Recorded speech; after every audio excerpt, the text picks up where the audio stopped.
ఇప్పుడు వాళ్ళు నీతులు చెబుతున్నారు, ఉద్యోగస్తులకి ఏదో జరిగిపోయిందని అబద్ధాలు చెబుతున్నారు, పచ్చి మోసం చేస్తున్నారు. విష్ణు గారు మీరేమంటారు? ఈ రకంగా నా అభిప్రాయం అయితే ఈనాడు రామోజీరావు గారు సైకో నుంచి సైతాన్గా మారుతూ ఆంధ్రప్రదేశ్ ప్రజల మీద పడి ఇంత గందరగోళంగా రాస్తున్నారనేది నా అభిప్రాయం, నా వ్యక్తిగత అభిప్రాయం. మీరు ఏకీభవించండి, ఏకీభవించకపోండి. కానీ ఈ రకమైన రాతల్ని మీరు ఎలా భరిస్తున్నారు?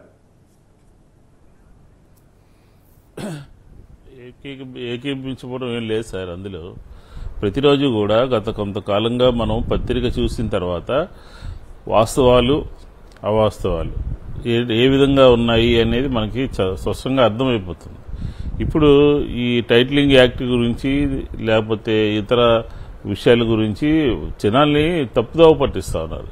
ఈరోజు అక్కడక్కడ నిరసన తెలియజేసేటటువంటి న్యాయవాదులు కూడా ఆ చట్టం అనేది కరెక్టే, యజమానులకి రక్షణ కల్పిస్తూ ఉన్నటువంటి చట్టం, ఇది దేశవ్యాప్తంగా వచ్చినటువంటి చట్టం అని చెప్పని స్పష్టంగా వాళ్ళు కూడా ప్రైవేటుగా మాట్లాడుతూ ఉన్నారు. అలాంటి దాన్ని ఏదో వాళ్ళకి హక్కుల్ని తీసేసుకుంటున్నట్టు, హక్కుల్ని కాలు రాస్తున్నట్టు, ప్రభుత్వం లాగేసుకుంటున్నట్టు, ప్రజలు భయభ్రాంతికి గురి అవ్వాల్సినటువంటి చేయాల్సినటువంటి లాగా ఆ రాత్రులన్నీ కూడా ఉంటున్నాయి అన్నమాట. ప్రతిదీ కూడా ఈ రోజే కాదు, ప్రతిరోజు కూడా నిన్న మొన్న వరుసని వారం 10 రోజులు అంత క్రితం నుంచి చూస్తూ ఉంటే ప్రతి ఒక్క విషయాన్ని, ప్రభుత్వ పరిధిలో ఉన్నటువంటి ప్రతి ఒక్క విషయాన్ని మసిపూసి మారేడుకాయ చేసి ప్రజలకి తప్పుదోవ పట్టిస్తున్నారు అనమాట. నిజంగా ప్రజలు కూడా ఈ మధ్యకాలంలో ఆ పత్రికలను బట్టి వాళ్ళ అభిప్రాయాలు మార్చుకునే పరిస్థితి ఏమీ లేదు.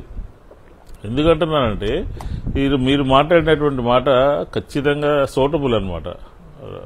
రెడ్డి గారు విభేదించచ్చేమో కానీ అంత పెద్ద ఎత్తున తప్పుదోవ పట్టించి వక్రీకరించి అసత్యాలని ప్రచారం చేస్తూ వాస్తవాలని ప్రజలకు తెలియకుండా అడ్డుపడుతూ చేస్తున్నటువంటి ఈ గొడవ అంతా కూడా జగన్మోహన్ రెడ్డి గారి మీద వ్యక్తిగతమైనటువంటి కక్షతో వారికి రేపు 2024లో అధికారంలోకి రాకూడదు అనే దాని మీద వాళ్ళిద్దరు కూడా పనిచేస్తున్నారు. ఉదాహరణకి ఈ ఉద్యోగస్తులకు సంబంధించినటువంటిది మనం ఇప్పుడే చూసాం.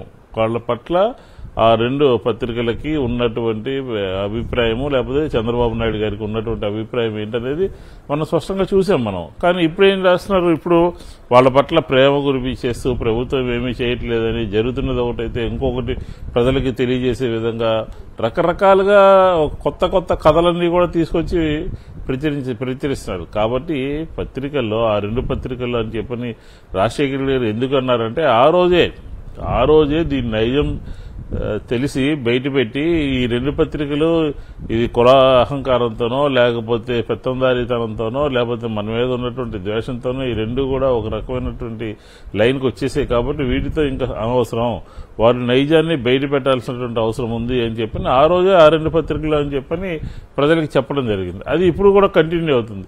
ఎప్పుడు 10-15 సంవత్సరాల క్రితం ఉన్నటువంటి అక్రమంగా పెట్టినటువంటి కేసులు కానీ లేకపోతే రకరకాలు కానీ కథనాలు అన్నీ కూడా ఇప్పుడు ప్రచురిస్తూ అవి వచ్చిన తర్వాత ప్రజలు 2 సార్లు 3 సార్లు తీర్పులు ఇచ్చిన తర్వాత కూడా ఇంకా పాత విషయాలని ప్రజలకు తెలియజేసి ఒక రకంగా ఏకీభావం కలిగించే విధంగా ప్రవర్తిస్తున్నారు. ఖచ్చితంగా వాళ్ళు సైతాన్లుగానే మారిపోయారని చెప్పని మనకు వాళ్ళు రాస్తున్నటువంటి అర్థమవుతుంది. విష్ణు గారు అందుకే పోటీగా ఇప్పుడు సాక్షి వారు కూడా ఇప్పుడు రామోజీరావు గారి మార్గదర్శిలో నల్లధనం ఎలా ప్రవహించింది అన్న దాని మీద రెగ్యులర్గా కథనాలు ఇస్తున్నారు. మామూలుగా అయితే ఎవరి పని వాళ్ళు చేసుకెళ్లేవాళ్ళం, కానీ వాళ్ళ దాడి వాళ్ళ ఇది చూసి సాక్షి వాళ్ళు కూడా రామోజీరావు గారి సంస్థల్లో నల్లధనం ఎలా మనీ లాండరింగ్ అవుతుందని కూడా, మరి వాటి మీద మాత్రం వాళ్ళే కిక్కురు మనరు. అదే ఇప్పుడు మనకు ఉన్నటువంటి పత్రిక సాక్షి పరిస్థితి ఎలా వచ్చిందంటే వాళ్ళు అబద్దాలు చెప్పినవి, అసత్యాలు రాసినవి, వాళ్ళు వక్రీకరించినవి, వాటి మీద మళ్ళీ మనం చెప్పాలి, ప్రజలకి ఒక మంచి వాస్తవం ఏంటనేది చెప్పాల్సినటువంటి పరిస్థితి వచ్చింది. తర్వాత అక్కడ జరుగుతున్నటువంటి విషయాలు రాసినా కూడా దాని మీద కూడా స్పందించట్లేదు. అంటే అర్థమైపోతుంది కదా, వాస్తవం ఏమని చెప్పిన అర్థమైపోతుందిగా. ఆ పరిస్థితికి వచ్చిందనమాట ఆ 2 పత్రికలు కూడా. కాబట్టి ఈ పత్రికల్లో వచ్చినటువంటి విషయాల మూలంగా ప్రజల యొక్క అభిప్రాయం మారుతుందని కానీ, ప్రజలు విశ్వసిస్తున్నారు కానీ, ప్రజలు నమ్ముతున్నారు కానీ భావించాల్సినటువంటి అవసరం లేదు.